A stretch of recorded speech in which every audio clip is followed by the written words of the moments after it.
मरुओइबा पाव खरा तमिनस इजराइल की डिफेंस मिनिस्टर काट्सना हाइख्रे इजराइल आर्मीना लेबाननदा मखोइगी लनमी लेरिसि सिक्योरिटी जोन सिदगी विड्रो तौरoi हंदुओइ हाइबा वफमनि हेजबोल्लाना मागी खुलाई थदोक्ट्रि फोबा अदुगे हेजबोल्लागी लेबानन पुनमक्सिदा थ्रेट सि लोसंद्रि फोबा मखोइना मखोइगी लनमी से लौथोइ हाइरि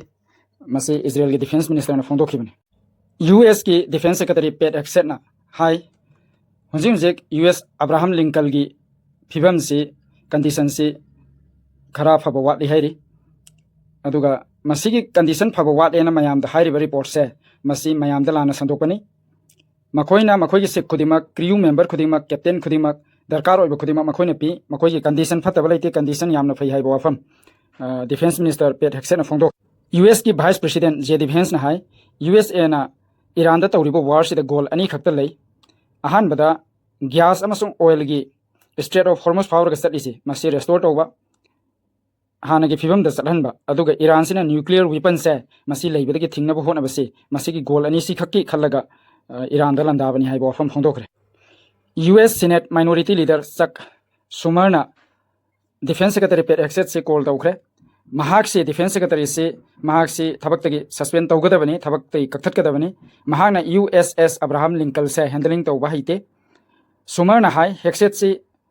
थबक तौबा मागी डिफेंस मिनिस्टर ओइना थबक तौबदा मतिक सादे महाको खुदकता थबक्तगी लौथोकदबनी हाइबा वफम क्लेम तौखरेबा यूएस की सीनेट माइनॉरिटी लीडर चक सुमरना डोनाल्ड ट्रम्प ना हाई महाकना अहुम सुबा प्रेसिडेंशियल टर्म से मसी फंगनबा होटनबसिदा लो अमा मसी अहुम सुबा टर्म ओइबा यारोइ हाइरबा लो से यामना स्ट्रांग ओइ अदुबु महाकना मसीगी आइडिया से अदुम सिंगननबा ओइनिंग हाइबगी वखन फोंदोकदो अदुम लेप्तना चथगनी हाइबगी वखलोनी अल जजीरा की अबा वेरिनरना संदोकना ताई यूएस की प्रेसिडेंट से ताम अनि खक्तदा करिगी लिमिट ओइरिबनो अदो ट्रम्प सिना ताम अनि सि हाना अदुम ताम अनि खक्ता बेस तौरगा लाइबा प्रेसिडेंट से यूएसए की मसी ताम अहुम ओइबा ngamnanaba करी करी थौरक तौरकपा याय हाइबसे मसी मयामना कन्ना मिएंग थम्मियेब इजरायली फोर्सेस सिंगना विलेज मयाम अमदा शहर मयाम अमदा साउदर्न लेबानन की जगह सिदा बॉम्बिंग तौबा अदुगा डिस्ट्रक्टिव ओइबा ऑपरेशन न सिंगबा क्या तौबसे लेप्तना चथरी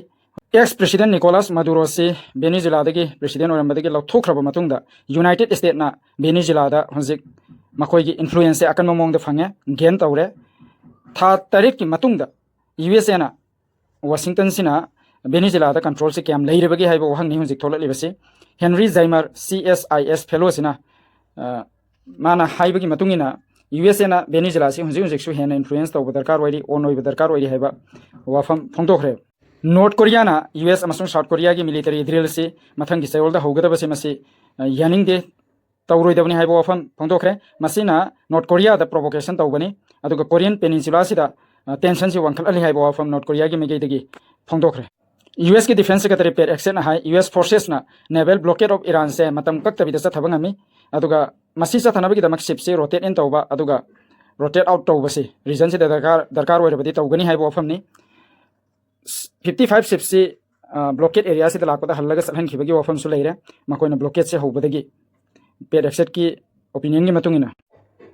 ओमान की लेरिबा मया से लेरिबा समुद्र सिदा ऑयल टैंकर अमा मसी कोलाप्स ओइबदगी ऑयल से स्पिल तौरक्तना हजिकसे इसिंग सिदा पुरा चाइथोराबनी मसीबु कंट्रोल तौननबा स्टेबलाइज तौननबा ऑपरेशन से अकन मोमोंग चथरी हाइरी मैनेजमेंट कंपनी नसु सपोर्ट तौदुना हजिकी सिगिसी लक्सननबा मसी कन्न होनरी हाइबा वफम फोंदोखरे इजिप्ट ना इमिरेटी शिप अनीसी हॉर्मुज फाउदुना थर्सडे नुमित चटपदा टारगेट तौरपगी दम यानिंगदबा फोंदोखरे शिप सी अबू धाबी की नेशनल ऑयल कंपनी का एफिलिएट तौबनी मफम से अटैक तौरपगी दमक्ता अकन मोमोंदा निंदा तौखरेबा इजिप्ट की मेकेदगी ब्राजील ना यूएसए की मयोक्ता मखोइगी हाइदी लमन खुमननबा थबक थरोमसिंग लोखनबा कंसल्टेशन ओपन तौखरे वाशिंगटन ना ब्राजीलियन की एक्सपोर्ट सिदा ब्राजीलियन ना पोत थदोकपसिदा 25% टैरिफ से इंपोज तौसलकपनी 25% की चांगदा ब्राजील ना यूएसए ना तौरकलिबा टैक्स से 25% से मसी यामना चुमदबा तौगियावना तौबगी वखलोन अमा यावी हाइरी अदुगा मखोइना मरम जाबा फोरम सिंगदा ब्राजील ना मखोइगी ओइबा पोजीशन से डिफेंस तौनबा होनगनी हाइबा वफम फोंदोखरे माली ना हाई सोल्जर मरफुग निथोइ से नोटा कोलाई पाइबा कांगलुपसिना फाजन बने मसी सरकार की केयर गवर्नमेंट केयर थदोरखरे हाइरी मखोइसी अप्रैल दगी फरकपनी मसीगी अटैक से अल कायदा का मरी लेने फाइटर सिंह तौई हाइबगी क्लेम तौरी अदुगा सेपरेटिस्ट रिबेल ग्रुप अमना पुल्लगा अटैक से चथरखिबनी हाइबो वफम लेरे इंडिपेंडेंट बॉडी अमना हानगी फिलिपाइन की प्रेसिडेंट रोड्रिगो डुटर्टे सिगी एंटी ड्रग कैंपेन सिदा किलिंग मैम अमा तौखिबा लई ड्रग की मयोक्ता मीसी हटखिबगी मसीगी हियरिंग से होख्रे government high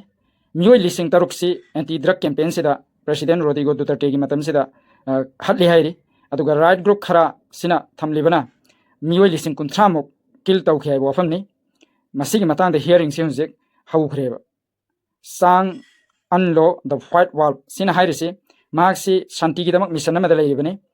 महाक्सिना ID organised crime द मरी लेनबा तारगसु चाइनीज की इन्फ्लुएंस ऑपरेशन द मरी लेनबा तारगसु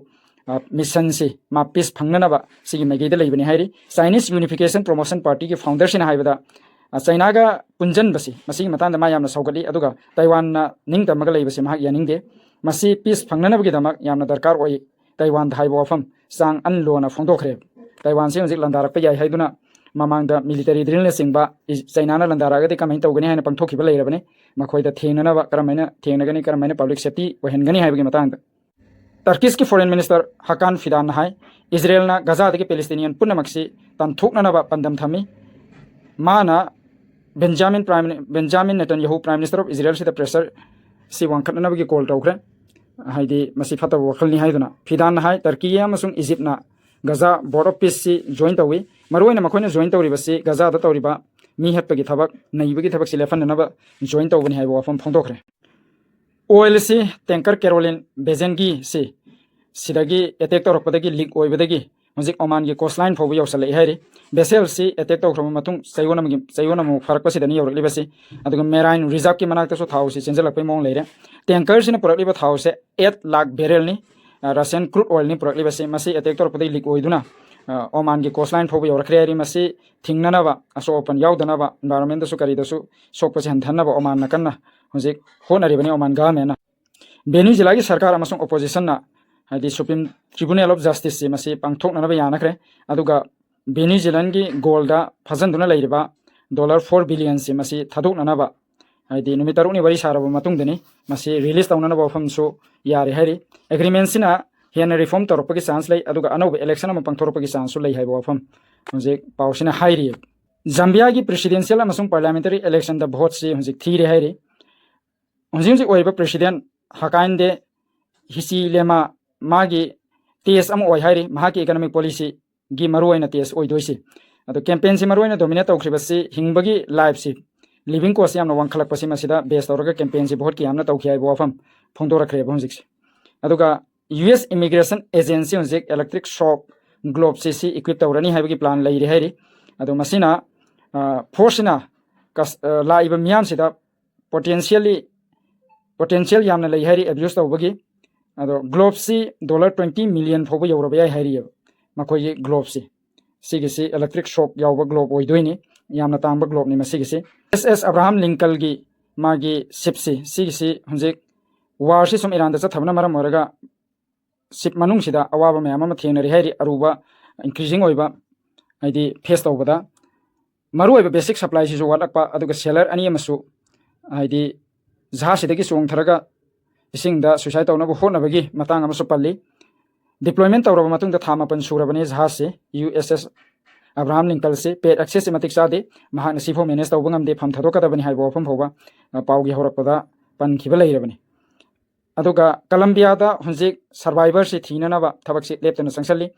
हजिक से पुंग 112 मुक सुख्रबनी अर्थक्वेक से थोपदगी यामद्रबदा मियोय 293 से अर्थक्वेक से मरम ओइरगा लैखिद्रे अल जजीरा की Latin American editor Lucia Newman हाई रिकवरी तौनब एफर्ट